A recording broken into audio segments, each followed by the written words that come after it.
Representatives of the OSCE Special Monitoring Mission to Ukraine refuted reports that they came under fire from Kiev forces near Shirokino in East Ukraine. The OSCE SMM confirms no fire targeted at our monitors today near Shirokino, though we have heard fire in the vicinity of Shirokin, the OSCE said on Twitter. South Front recently conducted an interview with the anonymous OSCE representative to Ukraine. Hi, why has the OSCE refuted reports about the Shirokino incident?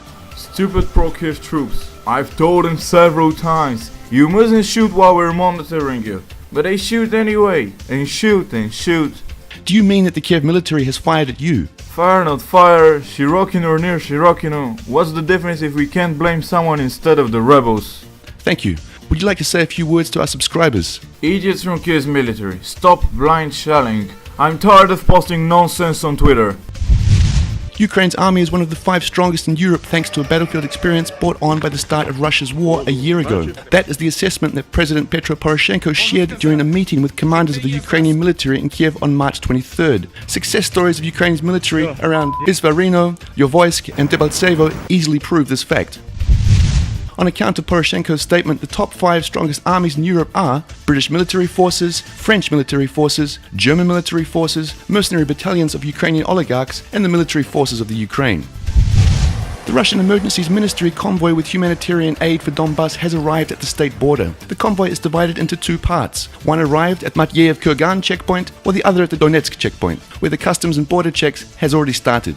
After its completion, the convoys will continue heading to Donetsk and Lugansk, the spokesman for the ministry's National Crisis Management Center said. Both Russian and Ukrainian customs officers and border guards are working at the 2 checkpoints. The representatives of OSCE mission are present at the Donetsk checkpoint. A total of 140 vehicles are carrying more than 1,600 tons of humanitarian aid to Donetsk and Lugansk. The aid mainly consists of seeds for springfield works, barley, corn and sunflower. The cargo also includes medicines and essentials.